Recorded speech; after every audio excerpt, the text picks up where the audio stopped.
আসসালামু আলাইকুম সম্মানিত দর্শক। এই আওয়ামী লীগ এবং সেই আওয়ামী লীগ একটাই রাজনৈতিক দল, নাম হচ্ছে আওয়ামী লীগ, কিন্তু বিভিন্ন সময় বিভিন্ন পরিস্থিতির বিভিন্নভাবে মোকাবেলা করতে হয়েছে এই দলটাকেই। যেমনটি ধরেন 1971 সালের মহান মুক্তিযুদ্ধের মাধ্যমে আমাদের বাংলাদেশ স্বাধীন হয়েছে। তার আগে তো বাংলাদেশ ছিল না, পূর্ব পাকিস্তান ছিল। তখনকার সময় যে আওয়ামী লীগের আন্দোলন, তখনকার সময় লড়াই সংগ্রাম আর এখনকার সময় লড়াই সংগ্রাম অনেক অনেক ডিফারেন্স আছে। তারপর আমরা 2024-এর 5ই আগস্ট পরবর্তী বাংলাদেশে 1971 পূর্ববর্তী সময়ের একটু সামঞ্জস্যতা আমরা মিল খুঁজে পাই, যখন আমরা দেখি যে আমাদের মুক্তিযুদ্ধ, স্বাধীনতা, সার্বভৌম এবং সংবিধানের উপর আঘাতটা আসতেছে। আপনি একটা বিষয় খুবই সাধারণভাবে একটু ভাবার চেষ্টা করুন যে একটা রাজনৈতিক দল, সেই রাজনৈতিক দলের নেতৃত্বে এই দেশটা স্বাধীন হয়েছে, সেই দলটার বিরুদ্ধে স্বাধীন বাংলাদেশে ম্যাটিকুলাস ডিজাইন আমাদের জীবনে আমরা দেখলাম। যে অতীতের কথা আমি বলতে মোটেও ইচ্ছুক না, এই জন্য যে আমি গত পরশু তো আমার অতীত।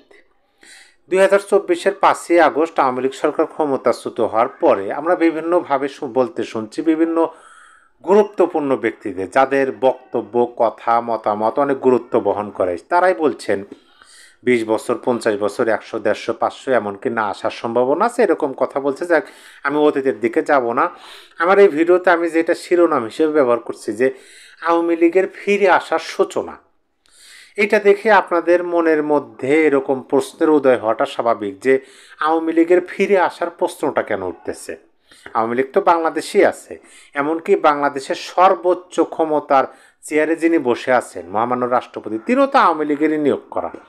তারপর আরও আমাদের রাষ্ট্রযন্ত্র, আমাদের প্রশাসন, সব জায়গাতেই এখনও বিরোধীদের মুখে শুনি আওয়ামী বিরোধীদের যে আওয়ামী লীগেরই দোসর এখনও বসে আছে। সেই হিসাবে তো আর আওয়ামী লীগের তো কোটি কোটি সমর্থক, নেতাকর্মী, তাদের তো সবাই তো দেশ ত্যাগ করে নাই বা দেশ ত্যাগ করতে পারে নাই, এখনও দেশের মধ্যেই সবাই আছে। তাহলে আওয়ামী লীগের ফিরে আসার কথাটা কেন আসতেছে, যে আওয়ামী লীগের ফিরে আসার সূচনা? দেখেন, এখানে আমি যে বিষয়টা বলবো, হয়তো বা এই প্রশ্নের উত্তরটা আমরা পেয়ে যাব, এরকম একটা পরিবেশ পরিস্থিতি আমরা দেখতেছি। দেখেন, বাংলাদেশ আওয়ামী লীগ এই দলটার দিকে যদি আপনি তাকান, নিরপেক্ষভাবে আপনাকে কোনো সমর্থন করতে হবে না, পক্ষ নিতে হবে না, একজন দেশের নাগরিক হিসেবে যদি বর্তমান পরিস্থিতিতে আপনি এই রাজনৈতিক দলটার দিকে তাকান, তাহলে কিন্তু এটা খুবই স্পষ্টভাবে দেখা যায় 100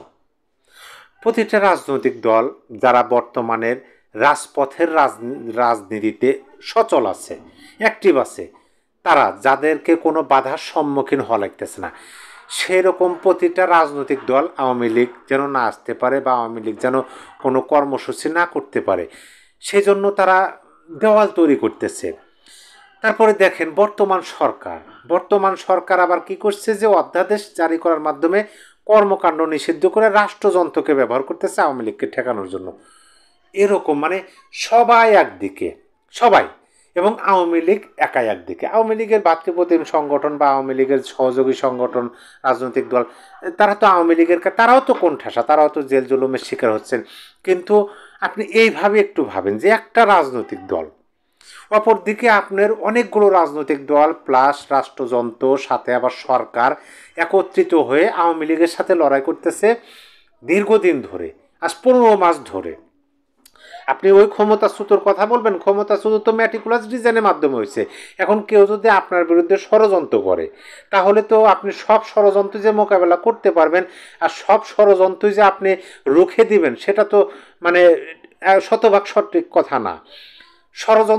ষড়যন্ত্রের কাছে অনেক সময় হার মানতে হয়, কিন্তু আপনি হেরে গেলেন, আপনি হার মানতেছেন কিনা সেটা বড় কথা। আওয়ামী লীগ হেরে গেছে। 2024-এর 5ই আগস্ট আওয়ামী লীগ ষড়যন্ত্রের কাছে হেরে গেছে, কিন্তু তারা হার মানে নাই, এই কথাটা কিন্তু সত্য। আপনি আওয়ামী সভানেত্রীর বক্তব্য শুনবেন, নেতা কর্মী এমনকি সমর্থকের বক্তব্য শুনবেন, তারা হার মানে নাই, তারা হেরে গেছে, এটা স্বীকার করবে যে আমরা ম্যাটিকুলাস ডিজাইনের কাছে হেরে গেছি, কিন্তু আমরা হার মানি নাই, আমরা লড়াই চালিয়ে যাচ্ছি, সংগ্রাম করে যাচ্ছি, প্রয়োজনে আমাদের সর্বোচ্চ দিয়ে আমরা এই ষড়যন্ত্রকে মোকাবেলা করব, কারণ আমরা হার মানতে রাজি না। এখন আসেন বর্তমান পরিবেশ পরিস্থিতিতে, যেটার সাথে আমার এই শিরোনামের মানে মিল খুঁজে পাওয়া যাবে। আমি শিরোনাম হিসেবে কি দিছি, যে আওয়ামী লীগ ফিরে আসার সূচনা। আওয়ামী লীগ দেশে আছে, তারপরে ফিরে আসার সূচনা। এই জন্য বললাম রাজপথের রাজনীতিতে আওয়ামী লীগ কিন্তু অ্যাক্টিভ নাই। কিভাবে অ্যাক্টিভ নাই, মানে কোনো বাধাহীনভাবে। অন্যান্য রাজনৈতিক দলের দিকে আপনি তাকান, দেখবেন যে বাধাহীনভাবে তারা রাজনীতি করতেছে। তারপরেও তারা হয়তো বা মনে হয় নিজেদের যে দলীয় আদর্শ সেটা অনেকাংশেই তারা প্রকাশ করতে পারতেছে না, যতটুকু আওয়ামী লীগ বাধার সম্মুখীন হয়েও প্রকাশ করতেছে। বাধাহীনভাবে আওয়ামী লীগের ফিরে আসার সূচনা হিসাবেই আমার মতো অনেকেই দেখতেছে। কারণ 2024 5ই আগস্ট পরবর্তী সময় আওয়ামী লীগের সাংগঠনিকভাবে এরকম কর্মসূচি দ্বিতীয়টা আপনি খুঁজে পাবেন না। আওয়ামী লীগের নেতা কর্মী সমর্থক এবং জনগণের সমর্থন এই 25শে নভেম্বরের মতো আপনি 24-এর 5ই আগস্ট পরবর্তী মাঝামাঝি সময়, এই সময়টুকু আপনি খুঁজে পাবেন না।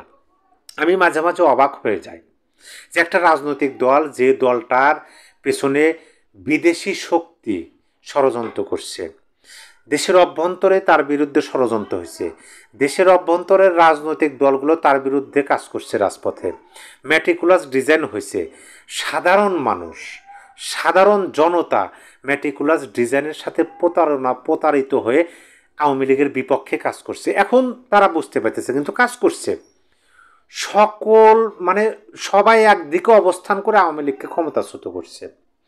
এখনও আওয়ামী লীগকে সেই সবার সাথেই লড়াই সংগ্রাম করা লাগতেছে। প্রেস সচিবের একটা বক্তব্য শুনলাম, তিনি বললেন যে মানে সরাসরি হুমকি।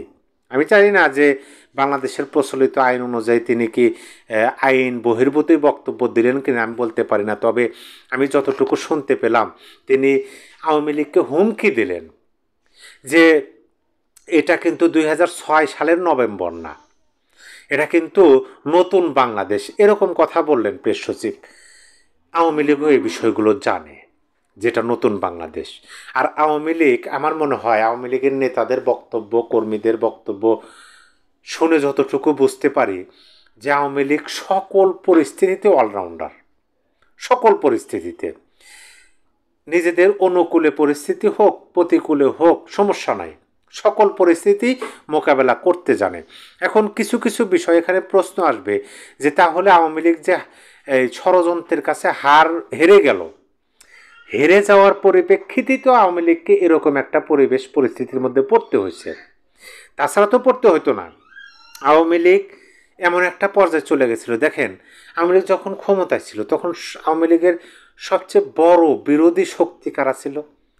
তাদের এই 24-এ যে একটা নির্বাচন হয়েছে, নির্বাচন পরবর্তী সময়ে সেই সবচেয়ে বড় শক্তিদের কি বলে বিষয়টা কীরকম হয়ে দাঁড়াছিল দেখেন তো।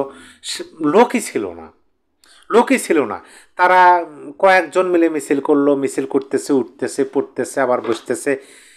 আর আওয়ামী লীগের যেভাবে ক্ষমতাচ্যুত হয়েছে, আর আওয়ামী লীগের বিপক্ষে যেভাবে ম্যাটিকুলাসলি বিভিন্ন মিথ্যাচার প্রোপাগান্ডা ছড়ানো হয়েছে, সেই হিসাবে এই 15 মাসে এত বড় কর্মসূচি দেওয়া। আর আজকে ঢাকার বুকে দেখেন অনেকগুলো ঘটনা ঘটে গেল। গ্রামীণ ব্যাংকের সামনে মানে দেশের 3টা জায়গায় ককটেল বিস্ফোরণ হয়েছে, বাসে অগ্নিসংযোগ হয়েছে। আবার সারা দেশে আপনি দেখবেন, আপনি যে অঞ্চলেই থাকুন না কেন, আপনি একটু বাজারে যান, সেখানে দেখবেন যে বাজারটাও মনে হয় উত্তপ্ত। মানে বাংলাদেশের পরিবেশটাই, প্রকৃতিতেই একটা উত্তপ্ত, মানে চাঞ্চল্য ভাব চলে আসছে, যেটার কেন্দ্রবিন্দুতে আওয়ামী লীগের কর্মসূচি। যাই হোক, মানে ওই রকম অক্ষরে অক্ষরে বোঝানোর মতো হয়তো বা কথা বা ওই রকম গঠনমূলক আলোচনা আমার এই ভিডিওতে কতটুকু হলো আমি জানি না। তবে আমার ছোট বিদ্যা বুদ্ধিতে আমি যতটুকু বুঝতেছি, এটাই আওয়ামী লীগের ফিরে আসার সূচনা। আর কেউ ঠেকাইতে পারবে না, কেউ না, অসম্ভব। যত শক্তি প্রয়োগ করা হোক। আমি গণ অধিকার পরিষদের সাধারণ সম্পাদকের কথা শুনলাম, তারা তো বক্তব্যই দেয় হয়েছে হুমকিমূলক। তাদের প্রতিটা শব্দ, প্রতিটা কথায় মানে প্রচণ্ডভাবে হুমকিমূলক, হুমকি সুলভ বক্তব্য। জানি না গণতান্ত্রিক দেশে এভাবে বক্তব্য দেওয়া কতটুকু সমীচীন। তিনি পিঠের চামড়া রাখবেন না এই ধরনের কথা বললেন। দেখা যাক, আজকে তো 10 তারিখ, 11, 12, 13 আর 3 দিন আছে। আমরা 3 দিনে দেখি আওয়ামী লীগ কতটুকু কী করতে পারে। তবে এইটুকু মনে রাখবেন, আওয়ামী লীগের ফিরে আসার সূচনা হয়ে গেছে। যেমন সব কিছুরই, আপনি একটা সিনেমা দেখতেছেন, আপনি একটা বই পড়তেছেন, বা যাই কিছু, সূচনা থাকে, ভূমিকা থাকে। ভূমিকার পরেই বিভিন্ন ধরনের পয়েন্ট চলে আসে, শেষে উপসংহার। সেই ভূমিকাটা আওয়ামী লীগ সফলভাবে টানতে পারছে বলে আমার কাছে মনে হইতেছে। আপনার মতামত অবশ্যই কমেন্ট বক্সে জানিয়ে দেবেন। আর ছোট্ট করে একটা কথা বলে দিই, অনেকেই বলেন যে আওয়ামী লীগের কর্মসূচি সফল হবে কি না, সফল হবে কি ভাই, এই ধরনের প্রশ্ন আমার কমেন্ট বক্সে করেন। আমি যতটুকু মনে করি যে আওয়ামী লীগ অলরেডি সফল। তাদের কর্মসূচি আপনার দৃষ্টিতে কিভাবে সফল জানি না, কিন্তু আমার দৃষ্টিতে তারা অলরেডি সফল।